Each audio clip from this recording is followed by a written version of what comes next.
Tonight on the Black Channel, New York, it's over. The Black Channel is live.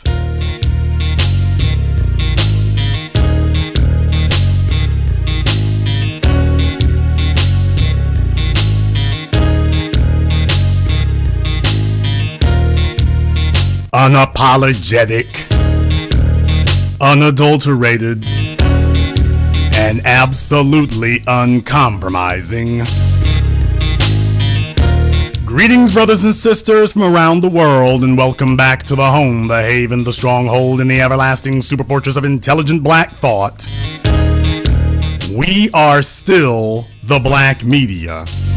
This is still the Black Channel, and I am still your host, your brother, your humble servant, the voice of Black America, the Black Authority, broadcasting to you live from the only historically black college and university of higher education and learning in the cosmos. You are, of course, welcome to join us.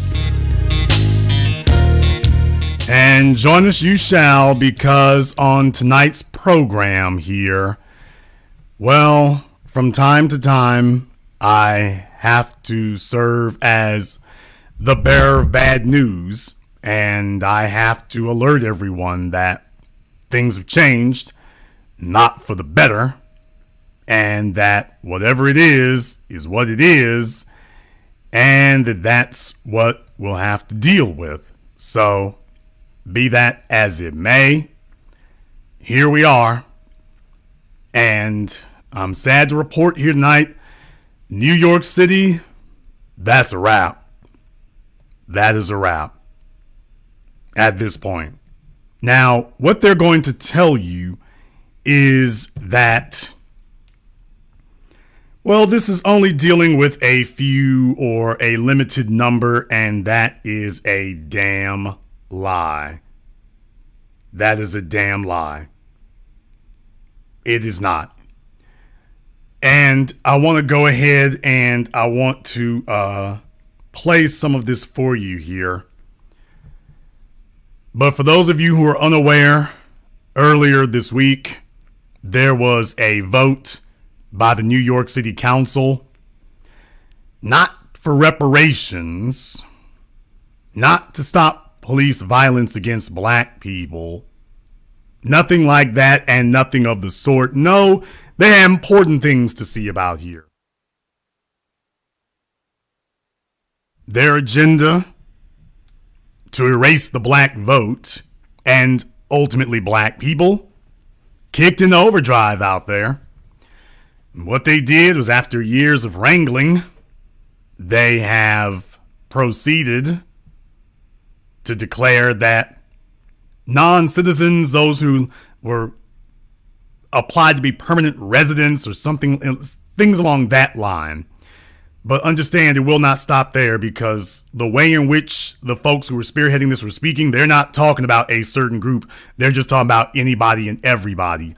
And I could say so much. But what I'm going to do instead is I'm going to play their own words for you here. It is disturbing. It is sickening, and it is chilling.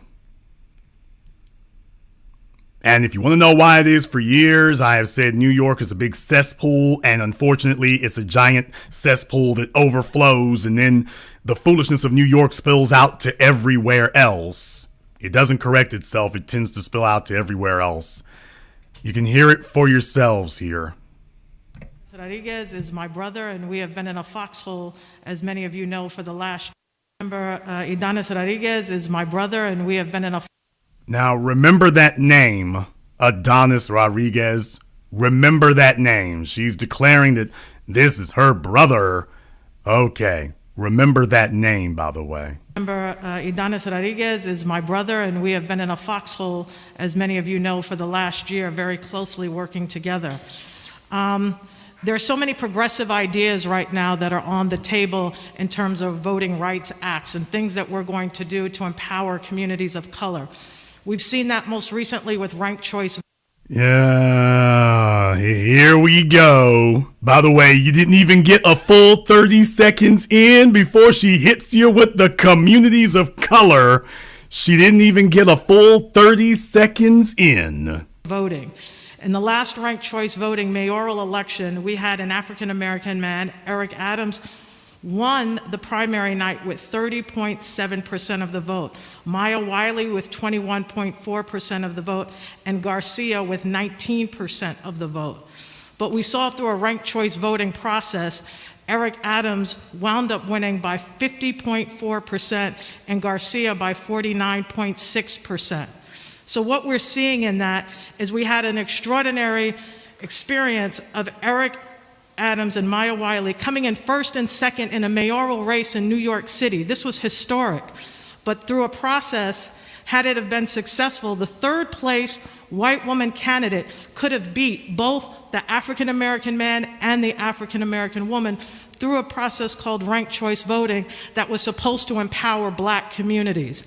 And if it had been So what she's telling you here is that once again, like affirmative action and so many other things, that supposed political mechanisms that were supposed to benefit black people, they've turned around and flipped those, and next thing you know, they disenfranchise black people over and over again. And usually these mechanisms are Trojan horsed in and smuggled in under the guise of minorities, black and brown, women. Usually they get smuggled in like that. Successful, it would have done just that. It would have taken out the two winning African American candidates. We are in a process right now. We've just completed a census. Redistricting is happening. Our communities and the composition of our communities are changing. And for me, with this particular legislation, I'm concerned, as Councilmember Cornegie talked about, where do African American voters fit in? And we're not just talking about some sort of ethnic group. We are talking about the people for the last century who have protested, who have been on the front lines, who have died, who have been lynched, who have given their lives and shed blood, sweat, and tears, as we saw on the Edmund Pettus Bridge on Bloody Sunday. We are the people. So you see how that goes. When it's time to address people, they go with the black and brown. But when it's time to state what gives you justification to speak, all of a sudden it's, well, for black folk, black folk. And this is where we run into trouble, people, over and over again. That are fighting for the rights for all people. I want everybody in this room to recognize that if not for the sacrifice who have protested, who have been on the front lines, who have died, who have been lynched, who have given their lives and shed blood, sweat, and tears, as we saw on the Edmund Pettus Bridge on Bloody Sunday, we are the people that are fighting for the rights for all people. I want everybody in this room to recognize that if not for the sacrifice of African American people, the vast majority of people in this room would not have the right to vote. You would not be able to have the right to vote. You would not be able to hold the seats that many of you hold here if it had not been for African Americans. So it's critical when we're passing all of these progressive measures of legislation that we recognize the African American contribution to making it possible. This is essentially, in many ways, this particular legislation is going to shift the power dynamics in New York City in a major way. And we do not have the numbers or the information to know how that is going to impact African American communities who have been the most vulnerable in their existence in New York City. Gentrification has taken root in our communities. Our businesses have been taken over. Our homes have been taken over. Our schools have been co-located. The only thing that many African American communities have left are their black representatives and representation. This bill, in many... The only thing that black people have left is their black representation? Really? Can anybody in New York find their black representation? You know, one that actually speaks for black people, not for all people, black and brown, minorities, people of color, disenfranchised groups, marginalized communities. Can you find your black representation anywhere? Many of our communities in areas such as Upper Harlem and otherwise are going to be dramatically changed. Because we're all black and brown, and other races, doesn't mean that we all share the same values and principles and that we're all going to vote and do things in the same way. This measure will also change some districts, Republican to Democratic, Democratic to Republican. This is going to change our communities in a major way. And I'll just conclude by saying, the 30 days, do you know how long African Americans had to fight to no longer be considered 3/5 of a man? We had to fight so hard just to be considered a whole person in this area. And we would then say, in many ways, that someone could be here for 30 days. There are different classifications of a green card. Not all green cards take 5 to 7 years. Some of them you get temporarily, immediately. And we are not discussing those temporary green cards at all. Well, yeah. I mean, talk about these special benefits. Talk about that. Talk about people getting all kinds of special benefits and protected classes while they're telling black folk what we can't have and what we shouldn't have. And you finally have somebody here running down the list of all these things. But by the way, why in the world did it take this long? I think it's important that we continue to have this discussion. And again, as the majority leader, I just want to close with saying, in this body, we should never shy away from wanting to ask questions. We should never shy away from wanting more information. We should never shy away from wanting to be able to make a bill better. We can't continue with the expediency or the fear that we're going to be canceled if we even are known to have asked for more information or for more questions or to want to make something better. That culture needs to end in order for us to produce better bills, to be more comprehensive, and to make sure that everybody is included in the bills that we are pushing forward. I've never heard in this one discussion about how the African American voter is going to be impacted by this bill. This is going to be a great win for the ethnic groups that are going to be the highest number in the city of New York. And so, Adonis, this is your legacy. This is yours. And this is going to be a huge win numerically for the Dominican Republic community. And there it is. There it is. There you go. Did you hear that? There you go.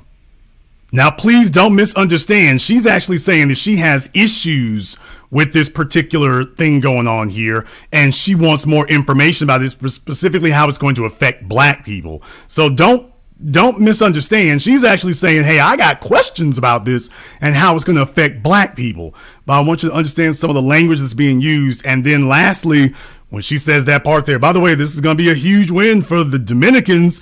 Yeah, she's wary about this for a reason. She's wary for a reason. That are going to be the highest number in the city of New York. And so, Adonis, this is your legacy. This is yours. And this is going to be a huge win numerically for the Dominican Republic community. And I applaud you for that. We're all here to support our ethnic groups, and we're all here to make sure that we all win.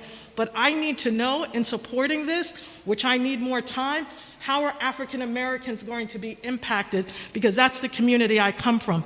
I'm clear how the Dominican Republic community will benefit, but not the African American community. And it's only fair that I know that information. Thank you. Yeah. But here's the real issue here. The real issue is how we got here. The real issue is how we got to this point. And let me explain to you exactly how we got to this point in New York City. You got to this point in New York City because niggas got soft. They got complacent. They made their life's mission chasing interracial sexual access to the exclusion of all other things, including survival. Because they have had no actual socioeconomic power, they have instead attempted to deflect and say, well, we have sexual power. And in the process, people have handed you their daughters to lay on top of. And meanwhile, the offspring do not identify as black, which is why you have so many of these people here who roll their R's when they talk, get them to talk about Spanish neighborhoods and Spanish things, and they start, even if they don't speak the language, they start affecting a Spanish accent on things. So you're talking about people who don't identify as black, except when convenient, if there's something they need. And that's what New York City, as far as black people, has deteriorated into. Quite simply put. That's what it's deteriorated into. And that's how it got there. That's how you got there. What I want to do here is I'm going to skip forward to, I think, the fella that she was talking about here. I think I got the right one. And actually, I want to skip forward here to what he was saying later, as a matter of fact. He had some comments to make later, and I want you to hear what he had to say. Without Speaker Johnson and his team, thank you to her and to the great Chief of Staff, Jason, Jim.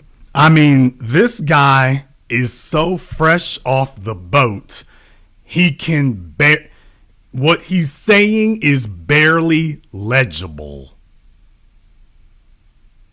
What he's saying is barely legible. You can't even make out. It's barely intelligible. You can barely make out what he's saying. You can hardly make out that he's speaking English at all. I want you to think about that for a few moments. He is here ostensibly to make decisions that will affect all of New York City, and you can't even make out what he's saying. I want you to think about that for a few moments there. This is New York City. What the hell y'all doing up there? Kelly, Jeff. I want to also thank my colleagues at the council who are sponsoring today's legislation, specifically Councilmember Danny Drum, Councilmember Margaret Shane. We are the three lead prime of this bill because we've been there since 2009. I was so lucky to join the council without waiting for January to be swearing. I took office immediately, and this was one of the first bills that I signed when you were the lead prime.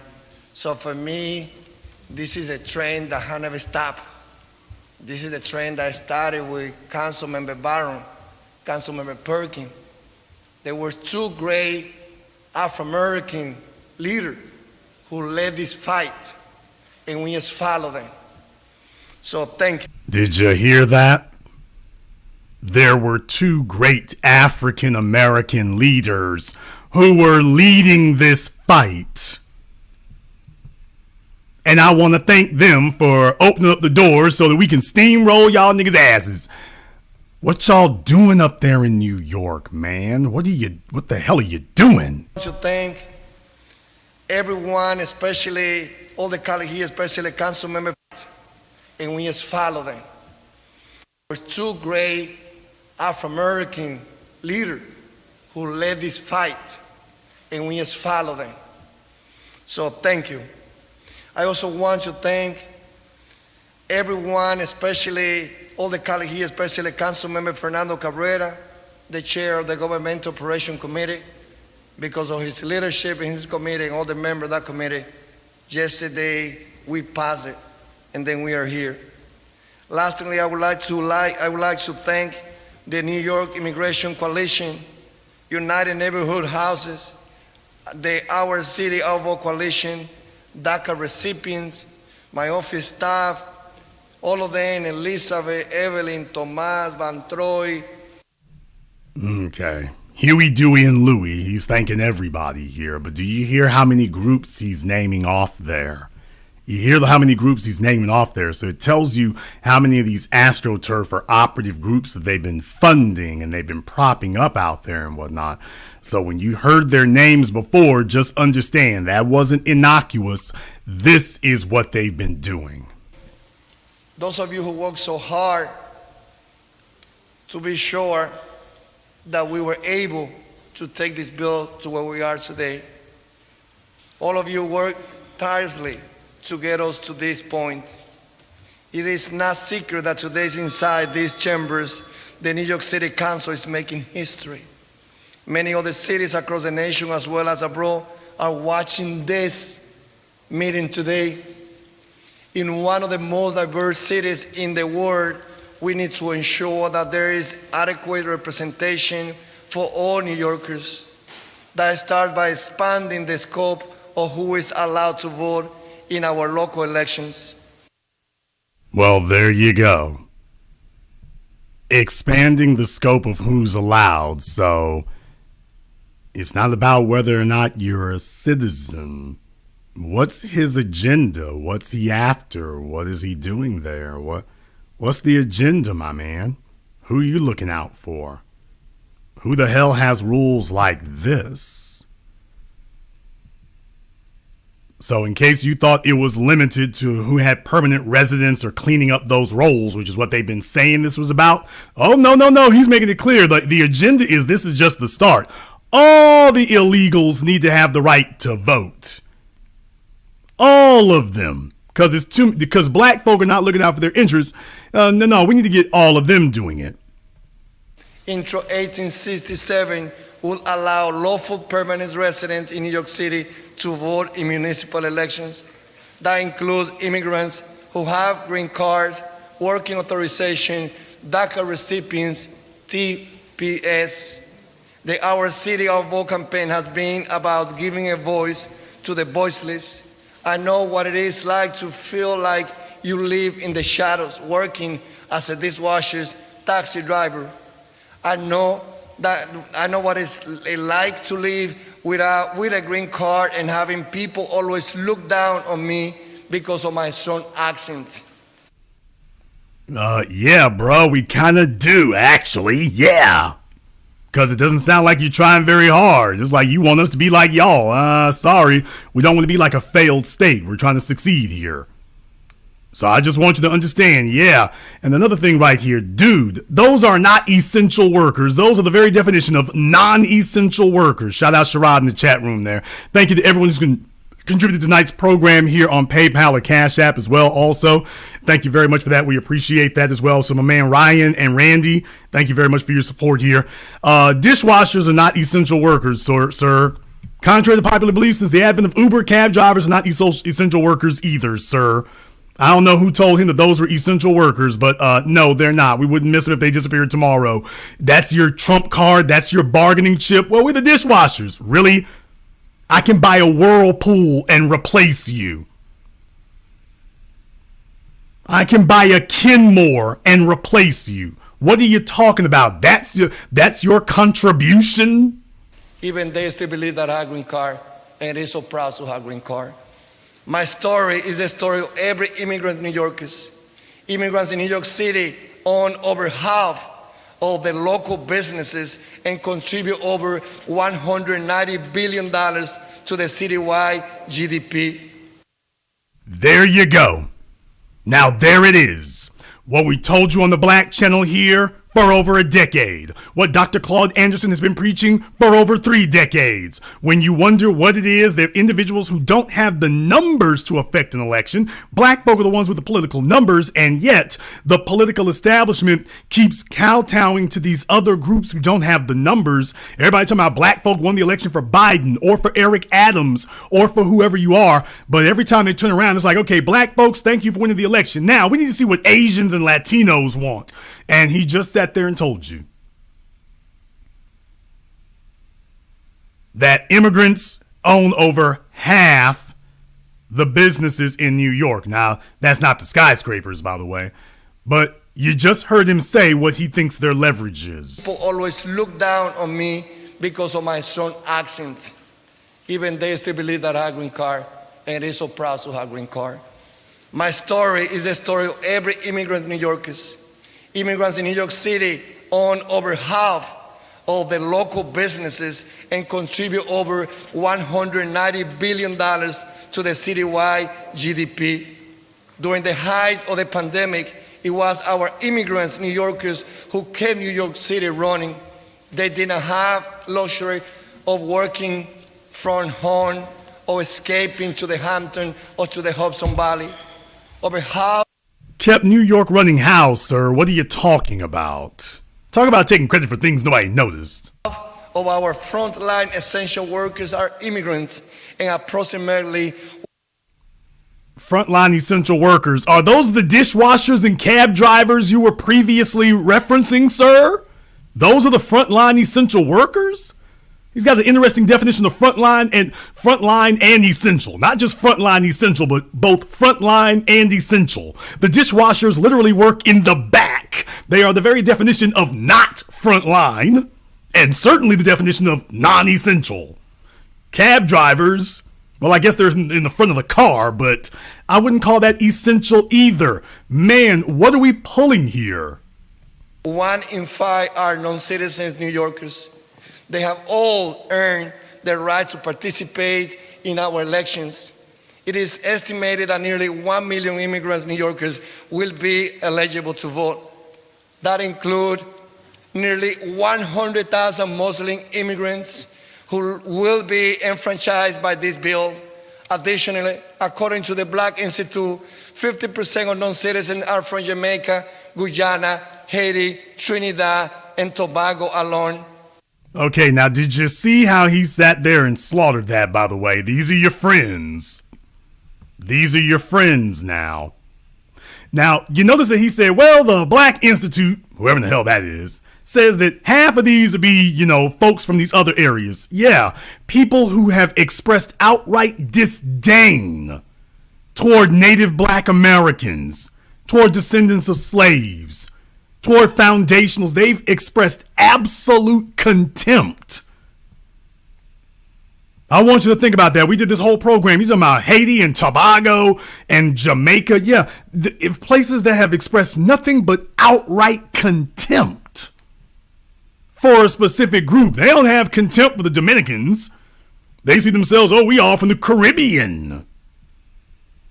They don't express contempt for them. They only express contempt for black people who are already here. They express contempt for us. So if you allow them to suddenly be quote unquote enfranchised and vote, I wonder who they're going to lock arms with. Well, we already know they're going to look for everybody who's against black folk over here. According to the Black Institute, 50% of non-citizens are from Jamaica, Guyana, Haiti, Trinidad, and Tobago alone. Furthermore, others are from Nigeria, Ghana, Mali, Congo, and other countries in Africa, others from Europe, others from Asia, others from Latin America. We are on track to write a new chapter in our city history. It sounds like a nightmare chapter. It sounds like a chapter in a horror novel, is what it sounds like to me. Can someone please tell me how these other groups here, what they've done to benefit black people? Can someone explain to me what have these other groups done to benefit black people? I'll wait. I'm listening. One that will finally include the voice of all immigrants, of all New Yorkers who hold green cards, working authorization, DACAs, or TPS. I also think it is important that we look at municipal voting as a midpoint, not as a deterrent. Giving New Yorkers with green card or working permit the right to vote for the local representative will encourage them to continue the path to citizenship so that they can later vote in federal election. In a time when many... Yeah, did you hear that? Yeah, so they can vote in federal elections so that they can affect the other states. By the way, let them vote in other elections so that they can contaminate and corrupt the process for other states. States are passing over suppression laws like we haven't seen since the Jim Crow era. New York City. What the hell does this guy know about Jim Crow? You see, here's the problem. These other groups get together, and what they do is they cloak themselves in black people's struggle. Groups who actually worked against black people, who worked to support the folk we were fighting during civil rights, all of a sudden in the 21st century, they're with them. All of a sudden, they're with us. All of a sudden, they're on our side. All these groups who have expressed anti-black sentiments for years and years, it's only later when it's to their benefit, when they can't get in white society, when there's something they want, they suddenly cloak themselves in black people's history. This guy had nothing to do with any of that. Talking about voting laws like we haven't seen since Jim Crow. How the hell would you know? How the hell would you know? So he wants to put on our uniform. He wants to put on our clothing and cloak himself in our struggle. A struggle he was AWOL for, had nothing to do with. But now he wants to invoke it now. A struggle he had zero to do with. And this is the way it is all over the place. They want to smoosh up the black folk when it's for the laws that we got passed and the statutes that we got passed. They want to sit up here and invoke those, but as soon as they've gotten their benefit out of it, they start treating us the same way the white supremacists do. The only time they mention any of these things, Jim Crow, segregation, systemic racism, only time they ever do that is when it's to their convenience. When black folks start mentioning it, is, oh, you niggas is lazy. When black folks start talking about it, they say you niggas is lazy. They're all on TikTok. You get these Dominicans. These Dominicans will be all on TikTok, all on Instagram stories, Facebook stories, sitting up here talking straight cash trash about black folk. All over the damn place. That's the way it's always been. They only invoke this stuff when it's to their benefit. As soon as they get what they want out of it, you niggas is lazy. Shout out Cardi B. I'll take it a little bit easier on it lately. I'll take it a little bit easier. But just understand what you're hearing there, boy. He's laying on thick. The things that justify it all came from black people. As long as him and his folks been there, shouldn't there be the point to something that they've done independent, separate, and apart from us that benefits somebody other than themselves? Can this guy name one thing that he has done that has benefited any group other than Dominicans? Anything at all? Because of your leadership, New York City must be giving New Yorkers with green card or working permit the right to vote for the local representative. Will encourage them to continue the path to citizenship so that they can later vote in federal election. In a time when many states are passing over suppression laws like we haven't seen since the Jim Crow era, New York City, and thank you, Speaker Johnson, because of your leadership, New York City must be seen as a shining sample for other progressive cities to follow. My hope is that 50 years down the line, when our children look back and we will not be here, at this moment they will see a diverse coalition of fighters who came together to change New York City history by giving immigrant New Yorkers the power of the ballot. Let me tell you something. There is no virtue in, quote, diversity for the sake of diversity. You got diversity in South Africa. You have white folk in South Africa who have nothing but white supremacist hatred for you. That's not diversity that you need. That's not diversity that you cheerlead. That's not diversity that you applaud for. That is diversity that you fight and avoid. That isn't something to brag over. That's not something to sit up here and cheer over. That's not what you need. You don't need that.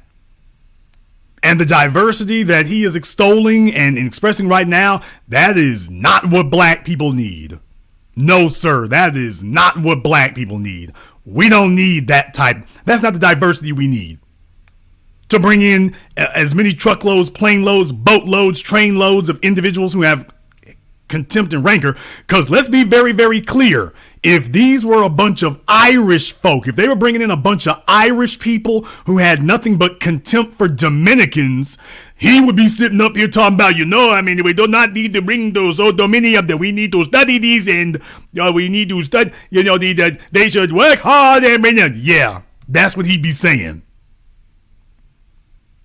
What the hell are y'all doing up there in New York, man? With that, probably I vote aye, dedicándoselo a todos los inmigrantes que vienen a esta ciudad a hacer solamente una cosa, a trabajar duro. Sí se puede. Thank you, Councilmember. Councilmember Rose. I feel like that episode of DuckTales with the crazy captain in the submarine on the when Donald Duck was trying to give orders to his subordinates. I feel like that episode of DuckTales when he was quacking out orders to them and they're sitting there pushing buttons furiously saying, "What did he say? What did he say? Quack, quack, quack, quack, quack, quack. What did he say? What did he say?" How can I agree to what he's proposing? I don't even know what he said.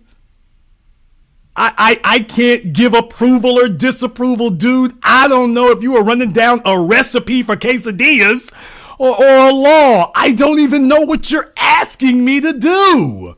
I literally can't interpret whatever it was you were asking. But I will tell you one thing. Whatever it was, it don't sound good. Now that I do know. Whatever it is, it don't sound good.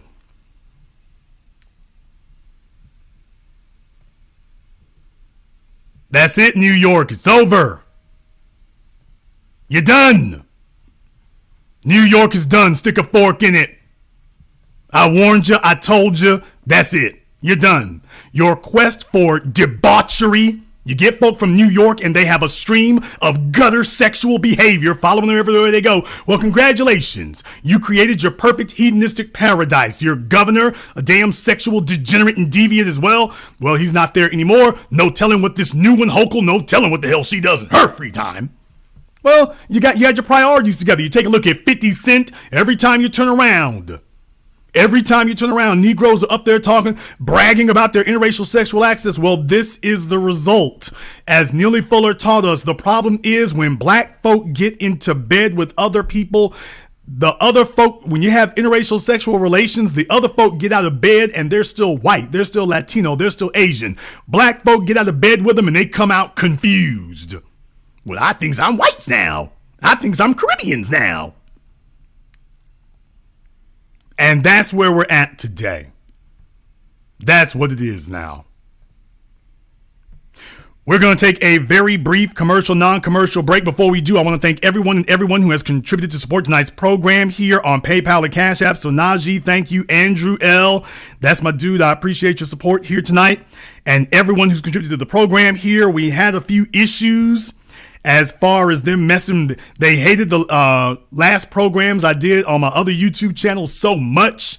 You know how it is when they mess with that. So I'd like to see about dealing with that a little bit more directly, because it was another one of those bogus strikes on the channel in that regard. But obviously we're going to see about playing past that and see if we can get that taken care of and restored here this week. In the meantime, though, we're going to take a very brief commercial, non-commercial break. When we come back, this story and more. This is The Black Channel. If you're tired of being censored on social media, join 60.net. It's black owned, black operated, and black moderated. And we make sure it stays a safe space for us to talk about all things black culture. We also got some cool gear like the FDM Cotton Crew Neck, the Fearless Ancestors Tee, hats, and more. Check us out at 60.net.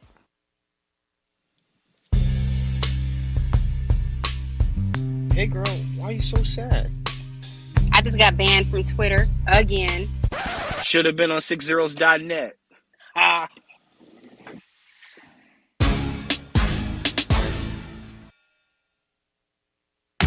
The white supremacists use division as a weapon, dividing our families, our wealth, rewarding traitors, murdering heroes. Yet we survived. We fought for our reparations. Now it's our turn to divide and administer God's power. I am Agent Nuria Sellers, a foundational Black American.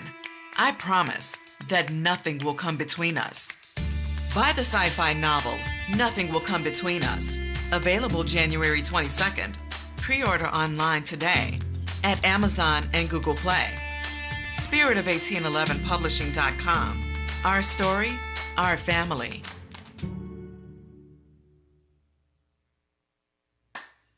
Hi, this is Brenda Starr, creator of Poetry with a Purpose and author of the book Pressed But Not Crushed.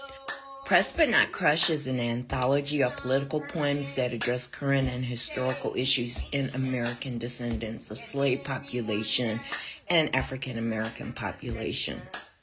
The book describes slaveries and its residuals, Jim Crow segregation, social depredation, and other relevant issues to American descendants of slaves and African Americans, including the current political climate that does not address our issues.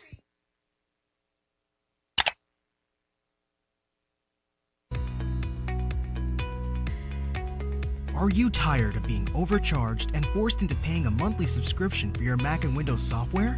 Well, if you are, currently we're having a 50% off discount on all the latest Mac and Windows software, such as AutoCAD, SolidWorks, Photoshop, Microsoft Office, and much more. Our 50% off discount will be ending soon, so be sure to text us "Need Software" to 323-407-8214. That's 323-407-8214. We aim to please, so expect 24/7 technical support, the latest premium software, instant software links delivered to your email, and PayPal's buyer's protection guarantee. This is The Black Channel. I am your host, your brother, your humble servant, the Black Authority. Very glad to be with you all here this evening, and the telephone lines are now open. The number is 646-787-1933. That's 646-787-1933. Your personal access code to the Blackest radio program in existence, the only one of its kind on planet Earth today. As always, you are welcome to join us, and we are discussing here tonight that, as I've warned you here for years and years now, it is over for black people in New York City. You are done. The focus on interracial sexual access to an obsessive fetish level. You done very well at busting out the bastard kids, and in the process, you have surrendered everything else. As a result, the very black politicians who were telling you about your black and brown coalitions are now the children who have to deal with the legacy of that. Your black politicians, your Democrat puppet politicians, who were telling you about the virtues of quote unquote helping immigrants, and now don't have anything to show for it. Now there's nothing to show for it except the road to ruin. And so now they have taken the first step here to give non-citizens with green cards and DACA, I think it is, to give them the right to vote in city elections. But in reality, they want to give them everything else there as well. And why the big push for that? Hell, you don't hear them talking about restoring rights to felons the way they're talking about illegals. And the answer is simple: because they see a lane for subjugating black people in that way. These buffer classes, they're kicking it into overdrive, which is what I told you all it would be. They squeaked by in the last presidential election, and they understand there may not be another presidential election where they can push these things through nationally. So Katie bar the door, just bum rush every damn body now. Rush through everything you can and do it now. So now all these buffer classes, before now they just had the ability to work for you. Now they want to give them the ability to understand there isn't the white population anymore necessary to be an obstruction to black people in these areas. So now you got to and there's too many black people who have been growing in numbers. So now they got to dilute them with these buffer classes. Understand something. These are not individuals whose numbers naturally increased. Let's be very, very aware. Understand something here. This is not natural selection. I want you to understand that this is not natural selection. This is unnatural selection. These are not groups whose numbers have been increasing in the last decade. These are basically a whole bunch of citizens from other places being given an express route to come directly to where black people are. These are not the native-born, natural-born children and grandchildren. These are populations picked up from other places and dropped off in mass numbers. They were born somewhere else, grew up somewhere else, and they've been transported here. But they are not the children or grandchildren. So understand, they're like, yeah, you all have to actually have the numbers. We're going to go ahead and just bring them in from other nations, drop them where you are. Because understand, they won't be sending them to Chelsea and Tribeca and Hudson Yards. They won't be showing up there. They're going to send them to Harlem. They're going to send them to Brooklyn. They're going to send them to the Bronx. They're going to send them where black people are. That's where they're going to be at. That's where they'll be. Well, you want to focus on interracial sexual access and sexual hedonism and damn black empowerment? Okay. It's time to reap the harvest. The telephone lines are now open. The number is 646-787-1933. That's 646-787-1933. Please keep your comments brief. No monologuing. Let me get caller from area code 614. You're on live with the Black Channel. What's your name? Where you calling from? Okay, caller from 614 has been abducted. Caller from area code 832. You're on live with the Black Channel. What's your name? Where you calling from? Yeah, this is Electric Soldier out of Houston. Electric Soldier out of Houston. What's on your mind? Yeah, well, I can't really speak for New York, and I didn't get to hear the previous part of the broadcast, but I can speak for Houston. There's some significant things going on here in Houston for the black community, but there's incredible amounts of gentrification going on right now, especially in one of the mainstays, one of the strongholds of black communities in Houston, in the Third Ward area where Turkey Leg Hut is located, south side of downtown. And it's, just like one of the other callers said to you the other day, every time you look around, there's something new being built out here. And they're really pushing people out. See, we got a large, this is one of those sanctuary cities, so we got a large population of the Hispanic immigrants, and they're building everything. The only time you see a brother out here is either working for the city,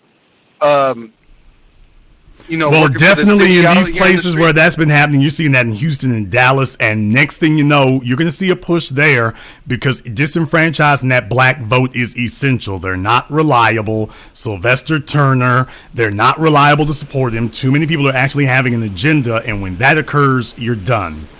Thank you very much for giving us a call tonight. Let me get called from area code 347. You're on live with the Black Channel. What's your name? Where you calling from? Oh, hello. This is Ka from the Bronx. Ka from the Bronx. What's on your mind? It's crazy. This is really accessible. Like right now, in fact, even when it comes down to just even having conceal and carry, that's actually being taken off the table for even just like the citizens. Like even that is being outlawed as we speak. And pretty much like how everything is, like the guy was talking about, like with immigration, first of all, a lot of them are used as a buffer class, as you just said. And everybody else, which is black that's here, is being shut out. There's a lot that's having to move because of especially even the mandates. And now you got situations where, corrupt business owners is able to actually use their funds to actually pay off a lot of these politicians to get things that they want done, and they want more areas. So pretty much here, for whoever is living here, it wouldn't even make any sense. It's not even a good place to visit anymore just because of how bad things have gotten. And even with crime, it's actually rising up. Well, like I say, definitely people have had their priorities all this time, and now natural selection is going to take its course. Thank you very much for giving us a call. Let me get called from area code 646. You're on live with the Black Channel. What's your name? Where you calling from? Yeah, this is my name is Charles. I'm calling from the Bronx.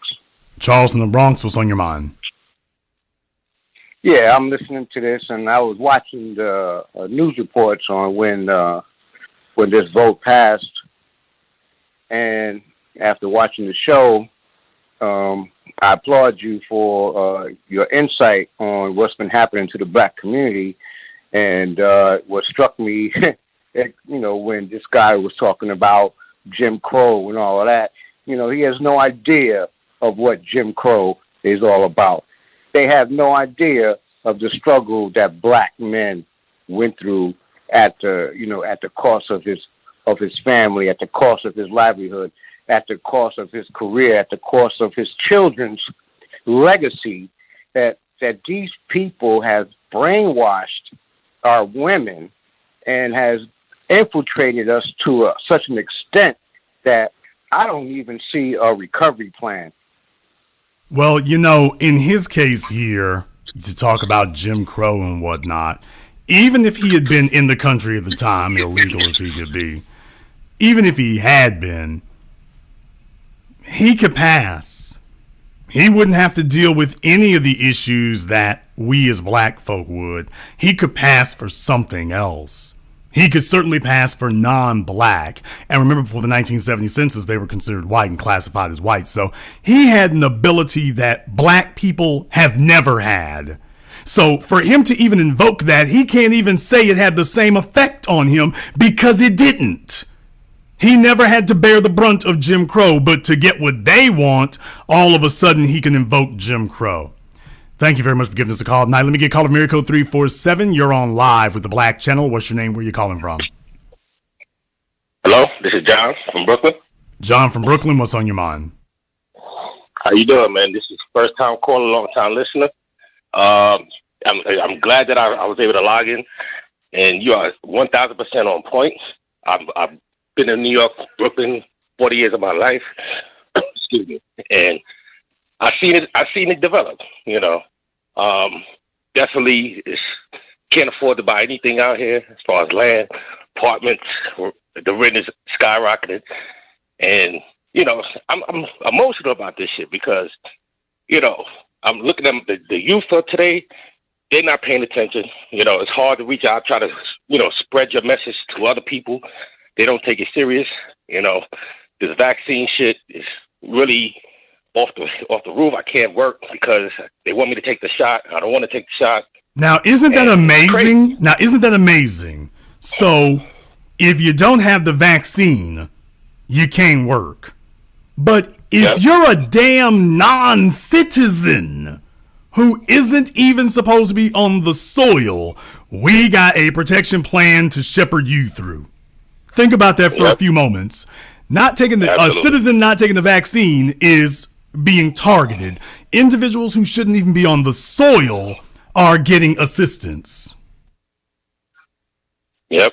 And the saddest part too is that when you brought up the immigrant talk point, like a lot of these dudes, you're absolutely on point. They don't give a damn about any of our history, anything that we built here for them to even be able to come here. And they come here and they got these nasty attitudes. They swear because they got a little piece of property, whatever, which most of them have, just like the Mexicans, the Caribbean nations over here too. There's 5, 6 of them living in a house, you know, and they swear they balling out here. And it's like, yo, you know, you're my neighbor, and I'm having I have better relationships with the white people around me. I live near Barclays Center. I have better relationships with people that's white over here than the black people over here. And it's crazy. And I don't see no hope. I don't see it. I'm ready to leave New York myself. If there's an opportunity, I'm out. Thank you for taking my call. Thank you very much for giving us a call here tonight. Please do give us a call again. Let me get caller from area code 703. You're on live with the Black Channel. What's your name? Where are you calling from? This is CB calling out of Fort Worth from Washington, D.C., Fort Worth, Texas. Okay, CB out of Fort Worth. What's on your mind? Piggybacking off some of the previous callers, I have a huge reaction when listening to this. I'm in the comment section going off, but I just want to say to the immigrants that may be listening, it's not a situation where black people can't build and we don't have the capability. It's just we're not allowed to build. And that's pretty much all I want to say. Don't ever get it fucked up and think that we ain't out here thinking along the lines of nation building and generational wealth and prosperity. Don't ever get it fucked up. We just have not been allowed to build. That's all I wanted to say, Mr. Black. Thank you very much for giving us a call tonight. Please do give us a call again. And certainly they understand that. Everybody plays dumb about that, but they understand that. He knows he's invoking Jim Crow, but he knows he never had to deal with it, never suffered under it. That's why you have all these folk who are supporting these white supremacists and all these folk like that, these Dominicans and all these ethnic groups up there. They have no problem supporting them because they haven't suffered under them, because in their heads, they're one of them. Caller from area code 337, you're on live with the Black Channel. What's your name? Where you calling from? Titus Simeon. Okay, what's your name again? Hey, Titus Simeon out of Lake Charles, Louisiana. I'm sorry. Simeon out of Lake Charles. What's on your mind? What would happen if we move in mass to a certain state? Like, we got a good population in Louisiana, Alabama. You have to be useful. You have to be useful. It doesn't matter whether you move in. We have majority black cities all over America. The question is, what is the agenda? You got a majority black folk in Atlanta, and there's a lot of money and stuff moving in Atlanta, but how much of it is benefiting us? So this idea that we need black folks to be in large numbers. Okay, we need black folk in large numbers who have an agenda and a code. And to be on code. That's what we need. And to be on code. It is not relevant to have us move in large numbers. We could be spread all over the planet, and we could communicate electronically. If you have an agenda, the distance between you is irrelevant. So more than anything else, is more important than your geographic location is your mental and emotional and socio-political location. Thank you very much for giving us a call tonight, because we got Negroes living in the same damn city and arguing with each other about, your black folk don't need no black business district right there. We need to worry about LGBT, what we need to do. Caller from area code 917, you're on live with the Black Channel. What's your name? Where you calling from? Yes, hello. My name is Rondé Potar in the room, in the chat room. Long time listener. Okay, where are you calling from, Londe? Out of Brooklyn, New York. Yes, Rondé Potar, out of Brooklyn. Yeah, man. I'm here. Been here all my life. FBA. Yeah, this is it's just some of the same old, man. A lot of these other groups, you don't see the respect that they do not show toward foundational Black Americans, and in the last few years, I've had to point that out. I've disintegrated friendships over this. I mean, hey, but maybe that needs to happen. Walk in my own city. And not have the respect. Maybe that needs to occur. I need more black folk to be, on a thing of, maybe overturning things is helpful. Maybe making a lot more noise is helpful, because going along to get along and playing it quiet and acting like everything's okay, therein is where the real problem comes from. I think it'd be time to make a whole lot more noise in that regard, because right now I think this is a product of people being way too quiet. Thank you very much for giving us a call tonight. Let me get a call from area code 404. You're on live with the Black Channel. What's your name? Where are you calling from? Hello, Jason. This is Lemoyne Campbell calling from New York. Okay, Lemoyne from New York. Where at in New York?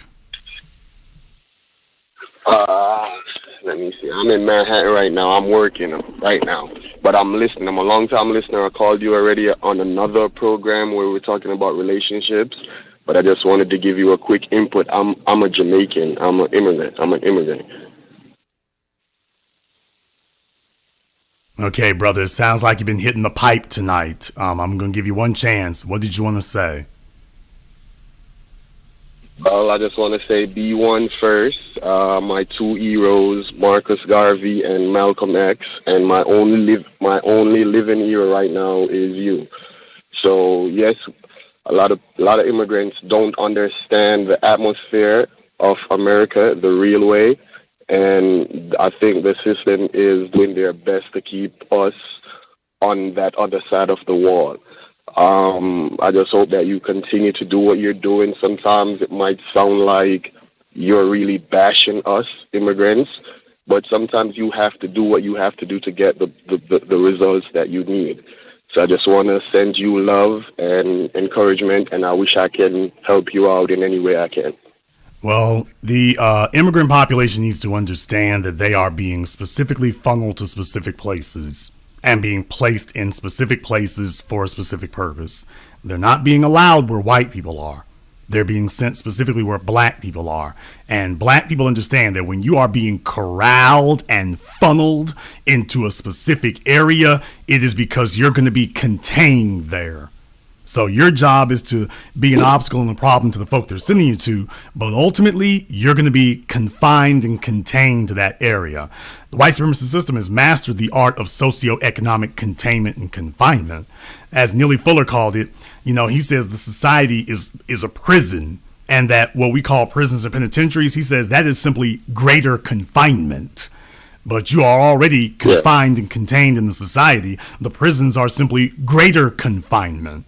So just understand, the trick bag is the idea that everything is okay, and if we agree to be their cat's paw and agree to be their flunkies to jump on black folk here, who are already in America, that it'll be a slot for us. And it's like, no, they've already got the plan in place. You will be contained where you are, and the position at the bottom of the ladder, oppressed and contained, where black folk were originally, where the descendants of slaves were originally, then you'll be occupying that strata from here on in. Thank you very much for giving us a call tonight. Let me get caller from area code 443. You're on live with the Black Channel. What's your name? Where you calling from? This is Black Autonomy out of Fredericksburg, Virginia, by way of Baltimore. Black Autonomy out of Fredericksburg. What's on your mind? Hey, yeah, I was listening to the whole. I just want black people to understand that when you start caping for other immigrant groups and other cultural groups, understand when they talk about, this is going forward to the new generation. They're not necessarily talking about our children.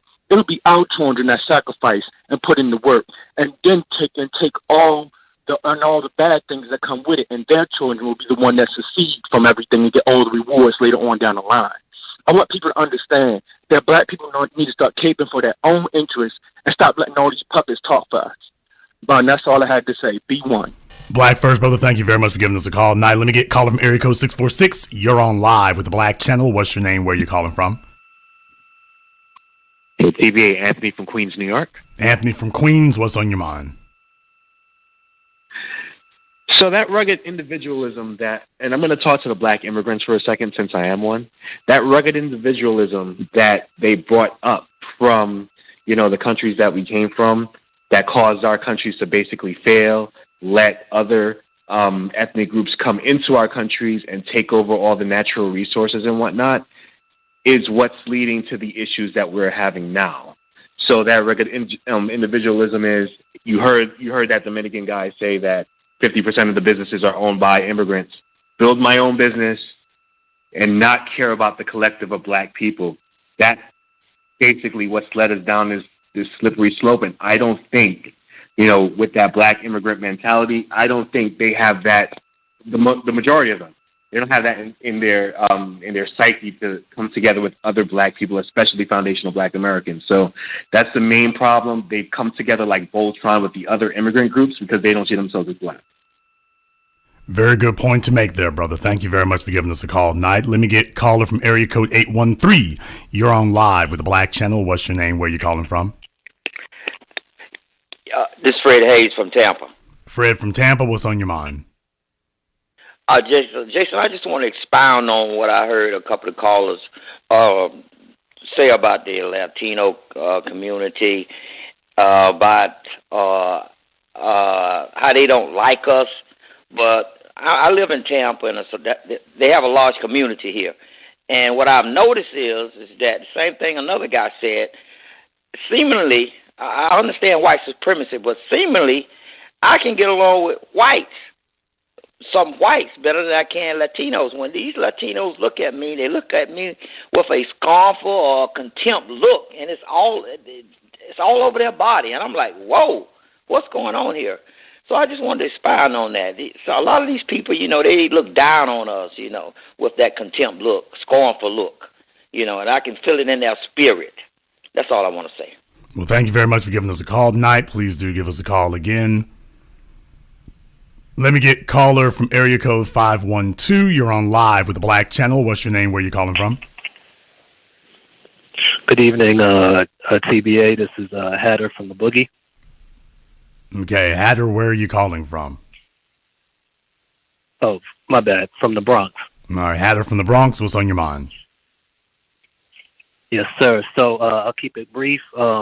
I did not hear the beginning of the broadcast, so I apologize about that. We'll immediately listen to it later, brother. But basically, white supremacy never takes a day off, never a minute, a second, an hour, a day, nothing. And this is diabolical. Of course, it's control opposition. We know that they're bringing people over from the other, the other countries, Latin America and things like that, dumping them off into the city. And from there, other people have zero understanding that if you travel and you understand how Latin America is, these people look down on black people in the worst way. So you think just because you get interracial sexual access that everything is good.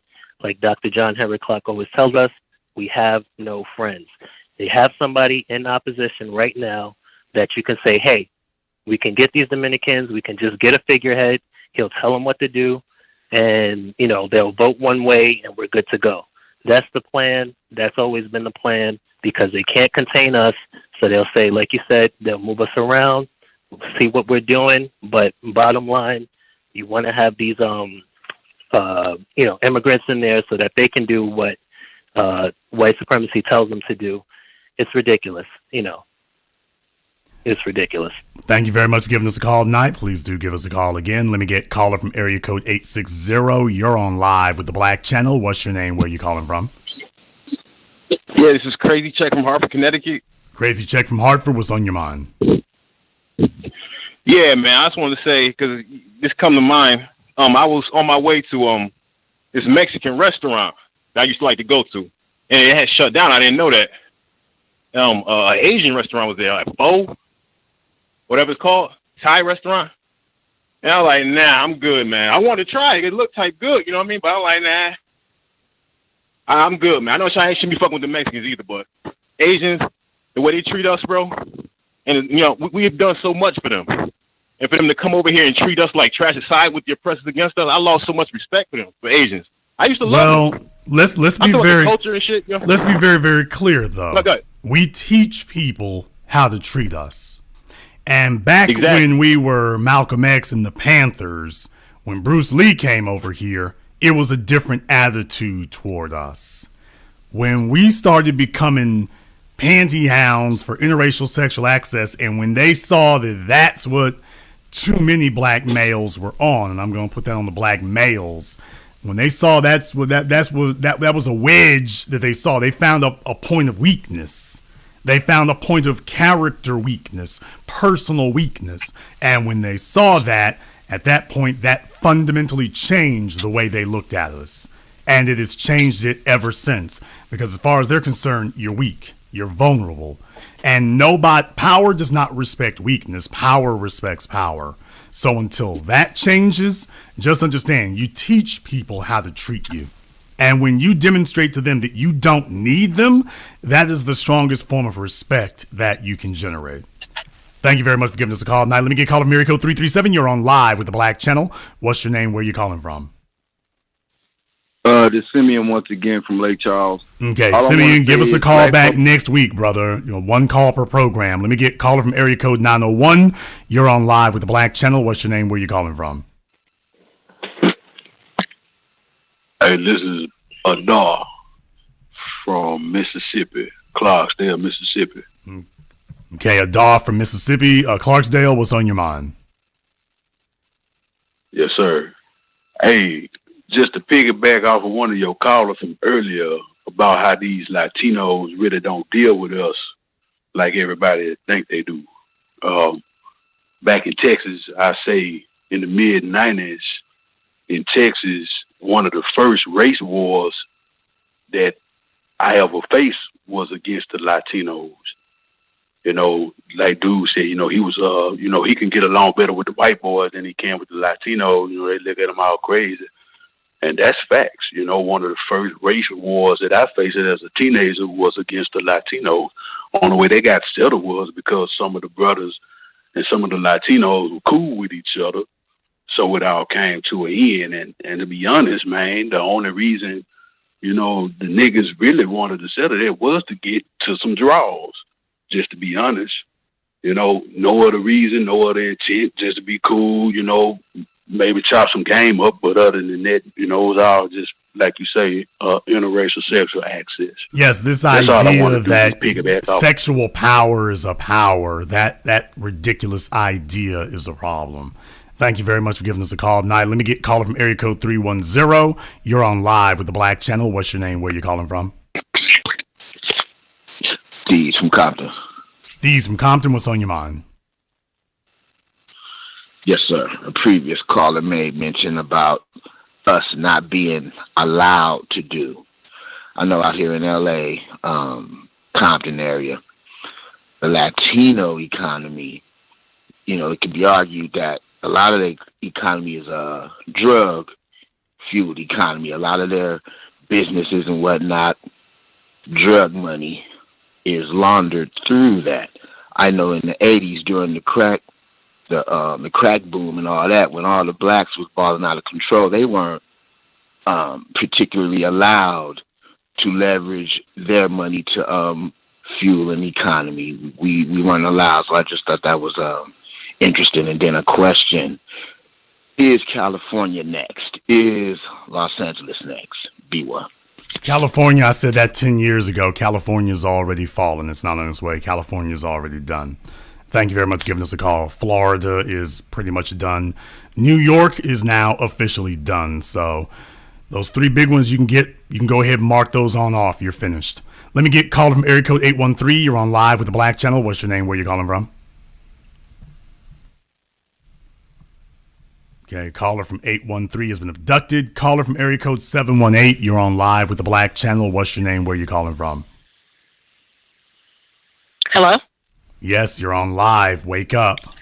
Oh, hi. I wasn't sure if I was on live because I don't hear anything. When you But heard the word thank you for doing this. unmuted, that was you. I didn't hear unmute, sorry. Then you were not paying attention. All right. Well, thank you very much for this. There is pushback. I just saw where there's a senator who is saying that they should revoke funding from cities that want non-immigrants to vote. And there are, it was voted down in the last election. They had this on the ballot. There was a no vote. So it looks like they're trying to push it through the city council. And as far as the Dominicans, like in New York City that I've come across, like if you interview for jobs, even though you're the better candidate, they're not going to choose you. And the main thing I want to say is that the African Americans, we have an ethic about us that help make America great. And that's what they don't have. And that's what's going to cause it all to crash and fall apart.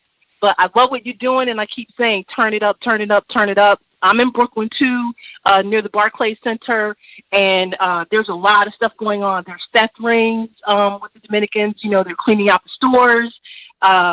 There's, like, double charging when you go shop. If you're a woman, especially older women, we're getting triple charged, double charged. And then you come home and you see like, hell, I didn't buy this much stuff. So you take it back to the store. If there's a black woman there, you get your money. If it's not a black woman, it's a problem. So there's a lot of different things going on, and I hope you turn it up. And there are a lot of positive things going on too, but they're unheard of, and it's there are just a bunch of us that are trying to be positive. But the kids are lost. We need to do something, teach them online or whatever. They have no idea about how to vote, what to vote for. The media tells everybody who to vote for. So I love that you're doing this. I love that you showed the city council. Maybe a lot of people that are watching will educate themselves and vote, because once they take the vote, yeah, it's gone. But it's not gone yet. There's a lot of pushback. And thank you for listening to me. Good night. Well, I can understand why there may be some cognitive dissonance about these things, but just also understand that in the case of New York, you're dealing with a rogue city. And Denver, Colorado, and the state of Colorado, when they ignored federal regulations and laws to allow people to have marijuana in their state, at that point, you're dealing with a rogue state. You're dealing with a rogue city. You're dealing with a rogue state. You're dealing with rogue municipalities. They are in defiance of the law. So what I'm telling you is, what folks are invoking legalities and whatnot, but just understand you're dealing with a rogue city now. You're not dealing with it. You think we should leave, pick up and leave? I will leave that up to you as an individual. What I will say to you here is you have experienced the end of whatever socioeconomic and political clout and power that you may have had. Mm-hmm. It doesn't get any better from here. Now, there will be individuals who can work and make money in New York. That's always been the thing. But as far as people living there and having a, quote, community and a black community, as Dr. Claude Anderson said, you know, to have a community, you've got to have economics, you've got to have a common culture, and you've got to have politicians who respond to your needs. And you know, I remember, I want to say this, Dr. Claude Anderson's books were on the street for $10. Like, there were, you know, book vendors everywhere selling those books, and a lot of people did buy them. But the kids have, I don't know, you know, his books were everywhere, so his theory has been out there for decades and decades and decades. Well, it isn't that people didn't know. The real thing here is, look, a prophet's job is to warn the people. That is what a prophet's duty and responsibilities is. His function is to warn the people. His function is not to save them. His function is not to save them despite their most diligent efforts to damn and destroy themselves. That's not his function. In some cases, we will be able to save these places, but in other cases, they will simply serve as abject lessons and examples of what will happen if you do not heed the warnings. Thank you very much for giving us a call tonight. Basically, that's where New York is going. More or less. That's where it's going. We've been saying this for a while. This is not a happy-go-lucky broadcast here. There's not an optimistic thing about this. I've been warning forever about it. You want to know, well, Jason, when do you write it off? You write it off right about now. From here, you will see that continue to go. And the reason why is because as soon as they start mentioning interracial sex, the bed winches and the bed bucks will jump up. Individuals who don't have a code, they will not stand up to their political misleaders. It's good that you stand up against police brutality. That's great. But if you're inviting in individuals who will destroy your political capital after that, then you're basically marching on a treadmill. You're not actually marching somewhere. It is my job to inform you and let you know that this is the situation that you find yourself in, and this is where you are. So keep that in mind going forward. If you're new here to the Black Channel, welcome to the Haven of Intelligent Black Thought. We do this every weekend. Technically speaking, over 131,000 subscribers here. This is the backup channel. So for those of you tuning in here, either live or recorded, go ahead and subscribe to this as well. Whenever they mess with my main one here, we go ahead and use this one until we get things straightened out. So go ahead and subscribe to this one here as well. We're going to keep it pushing. And I want to thank everyone who, make sure you've also checked out our groundbreaking best-selling documentary work, 7 a.m. Gentrified and Race War, at our website, BlackChannelFilms.com. That is BlackChannelFilms.com, where you can see our work on Amazon, on DVD, and for streaming at BlackChannelFilms.com. That is BlackChannelFilms.com. Big shout out to my man, Mr. Richberg, and to everyone who has contributed to support tonight's program on PayPal or Cash App. Thank you very much for joining us here. This concludes tonight's broadcast of the Black Channel. I am your host, your brother, your humble servant, the Black Authority. And until next time, my brothers and my sisters from around the world, remember, black is the future, and the future is the end.